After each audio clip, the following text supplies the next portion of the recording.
Now, it's always been suspected, but figures released by hundreds of Britain's biggest companies have confirmed that many pay women significantly less on average than men. The figures show that while men and women may earn the same amount in similar roles, women are losing out because there are more men in senior positions.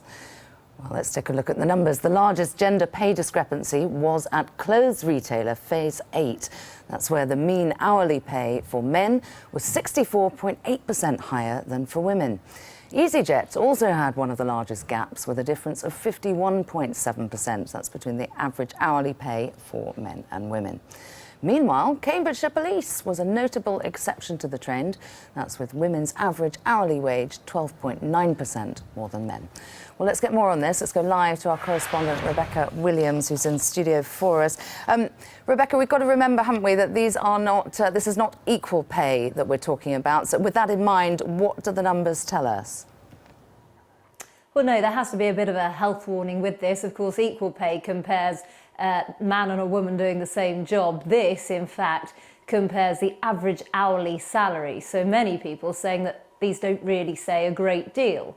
However, others say perhaps it means that more women should be in top managerial jobs instead. Now, of course, the government said that all companies with more than 250 employees had to publish these figures by April, and there has been a steady trickling of them coming out in recent months. Now, as you say, the retailer Phase 8 stands out as having the biggest gender pay gap so far, around 65% in fact, but they say that is because the majority of women working for them work on the shop floor, whilst the men working for them, the majority work in the head office where they get paid more. Now, similarly, you mentioned EasyJet earlier on, because there's a big discrepancy there as well.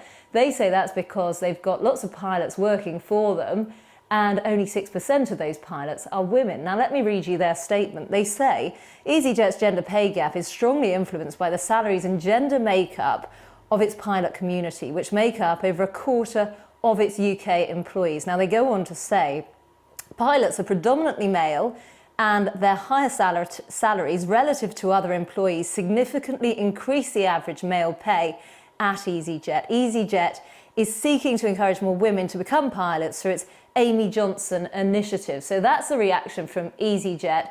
Interestingly, some companies don't have a gender pay gap at all. The British Army, the British Museum, you mentioned earlier on Cambridgeshire Police, they do have a gender pay gap, but actually it's in favour of women. So these do make for very interesting readings. Of course, it's a whole host of companies, from retailers, government departments, media companies. We saw the BBC published theirs at the end of last year. So lots of people very interested in them. But as I say, there is a health warning, because this isn't equal pay, it is a gender pay gap. But like I say, many people insisting that there is no excuse. There should be more women in top jobs and in managerial positions. And plenty of companies still to report. Rebecca, thank you.